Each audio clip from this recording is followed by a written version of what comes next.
ito ay rated SPG. Striktong patnubay at gabay ng magulang ang kailangan. Maaaring may masiselang tema, lengguwahe, karahasan, sexual, horror o droga na hindi angkop sa mga bata.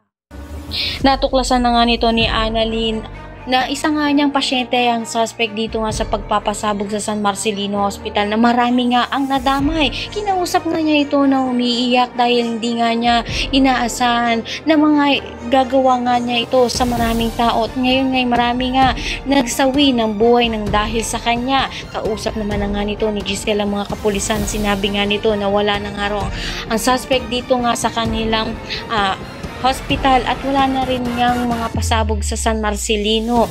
Subalit nag-aalala pa rin niya itong si Annalyn na maaaring madamay pa nga ang ibang pasyente at i-evacuate na nga raw ang mga ito dahil posibilidad na nag-iwan nga ito ng pasabog sa Apex na marami ang madadamay sa kanila. Subalit sinabi nga ng mga kapulisan na huwag muna silang magpadalos-dalos ng kanilang desisyon dahil posibilidad na wala naman talaga ang bomba nga dito nga sa Apex. Hindi naman nga naniniwala ito nga si Zoe sa pinagsasabi nga nito ni Annalyn. Kaya naman posibilidad na ito nga si Zoe ang madadamay sa malaking pagsabog na magaganap dito nga sa Apex.